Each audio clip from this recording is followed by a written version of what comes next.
안녕하세요. 공부 3대 고질병 기억나세요? 시켜도 안 하는 학생, 해도 안 오르는 학생, 하면서도 불안한 학생. 이 3대 고질병을 해결하려면 뭐가 필요하다? 심리상담과 함께하는 학습 코칭이 필요하다. 제가 이제 그런 거를 설명해 드리는 영상을 지금 계속 올리고 있는데요. 오늘은 공부를 해도 성적이 안 오르는 그 학생의 심리에 대해서 좀 깊이 있게 다뤄보려고 해요. 공부를 해도 성적이 안 나오는 이 부류에 속하는 학생들이요. 공부를 전혀 안 해봤다 이거보다는요. 어렸을 때부터 학원 쭉 잘 다니고 선행도 하고 그리고 시키는 거는 곧잘 해오던 그런 학생들인 경우가 많아요. 이제 유명하다는 학원들 있잖아요. 어느 시기에 꼭 다녀야 되는 학원. 그런 학원도 다 다닌 학생들이에요. 그렇게 다 됐으면 고등학교 가면 정말 공부 잘하고 최상위권 나올 것 같죠. 그런데 그게 그렇게 되지 않는 경우가 더 많은 것 같아서 진짜 안타깝죠. 이런 학생들은요, 스스로 뭔가를 결정하고 스스로 목표를 정해서 스스로 탐색하고 스스로 길을 찾아서 해본 적이 별로 없어요. 제가 지금 스스로란 말을 여러 번 하잖아요. 자기 주도적으로 뭔가를 해본 적이 별로 없다는 거예요. 이 학생들은 주어진 거를 성실히 하면 어느 정도 결과가 나와줬기 때문에 그렇게 해야 된다고 생각을 해요. 사교육이 아주 잘 길들여진 그런 학생들이에요. 사실 매일 학원 숙제 다 해가는 것도요, 쉽지 않아요. 얼마나 숙제 많은데요.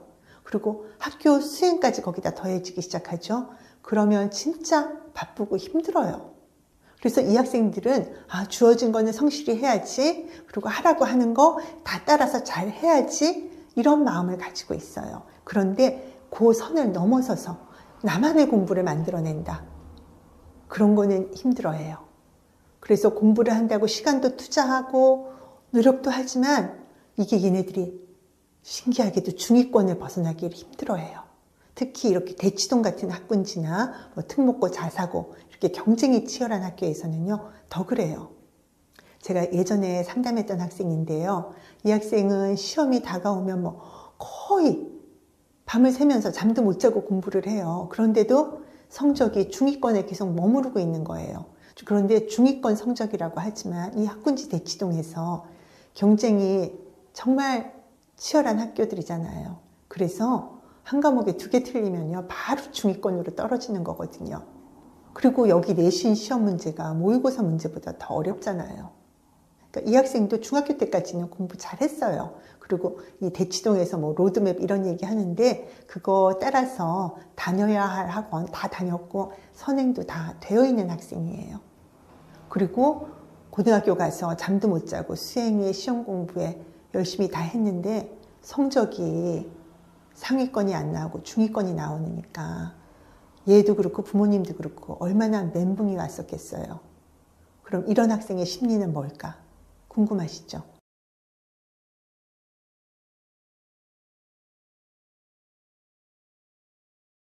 이 학생은 제가 앞에서도 말씀드렸지만 전형적으로 학원 수업에 길들여진 그런 학생이에요. 너무너무 모범생, 시키는 건 다 열심히 최선을 다해서 하는 그런 학생인데 시키는 걸 벗어나서 스스로 공부하는 거, 그게 약한 거죠. 이거는 이렇게 좀 공부해보면 어떠니? 라고 하면 학교쌤이 그건 시험 안 나온다 그랬어요. 학원에서 이렇게 하라고 했어요.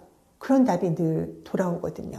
그래서 이 학생 같은 경우에는요, 내가 이 시키는 걸 한다는 것에 의의를 두고 있어요. 그래서 공부의 효율성이 떨어질 수밖에 없어요. 공부할 때도 우선순위들을 정해서 나한테 필요한 거 아니면은 더 중요한 거 이런 거를 하고 해야 되는데 모든 걸 다 똑같이 완벽하게 하려고 애를 쓰는 거예요. 그러니까 시간은 시간대로 들고 하면서도 스트레스는 스트레스대로 받고 결국 해내고 나서도 뭔가를 배우거나 학습이 이루어졌다기보다는 업무 하나 쳐낸 그런 느낌이 되는 거예요. 그러니까 이런 학생 같은 경우에는 내가 어떻게 하면 더 잘할 수 있을지 그걸 생각해 볼 정신적인 여유도 없고요. 자신에게 맞는 방법이나 자신의 장점, 단점 이런 거를 생각해 볼 여력도 없어요. 그리고 내가 뭘 아는지, 뭘 모르는지 이런 내용은 시험에 어떻게 나올지 이런 생각을 스스로 하질 않아요. 한마디로 메타인지가 높질 않아요. 그러면 신기하게도요, 어디를 가서도 상위권, 최상위권으로 치고 올라가지 못하더라고요. 그래서 이 학생이 그래도 지금 뭐 대치동에서 이만큼 닦은 게 있으니까 실력이 웬만큼 될 거 아니에요. 그럼 이 학생을 내신 따기 좋은 비학군지의 좀 수월한 학교로 보내면요, 이 학생이 최상위권 나올 것 같죠? 안 그래요. 시키는 것만 한다는 그 뜻은 뭔지 아세요?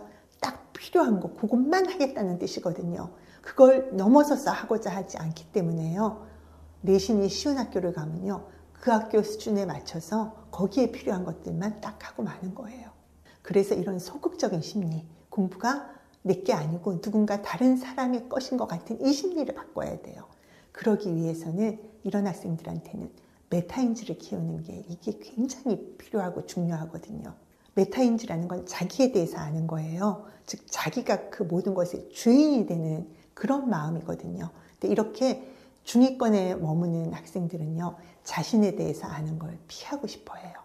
그래서 그렇게 자기를 알아가는 과정이 두렵고 피하고 싶고 그런 게 아니고 내 능력을 새롭게 발견하고 내가 발전하는 모습을 알 수 있고 그렇게 되는 학습 코칭이 필요한 거예요. 특히 이렇게 걱정 많은 성격을 가진 학생들 있잖아요. 그런 학생들한테는 정말 더 조심스럽게, 아주 조심스럽게 그 마음을 좀 편하게 해주고 그 마음에 공감해주면서 접근해서 이 학생이 자기를 이렇게 찬찬히 알아가고 내가 이렇게 하니까 더 잘하네, 진짜 그렇게 할 걸, 이런 경험을 할 수 있게 해주는 거, 그게 진짜 키포인트예요.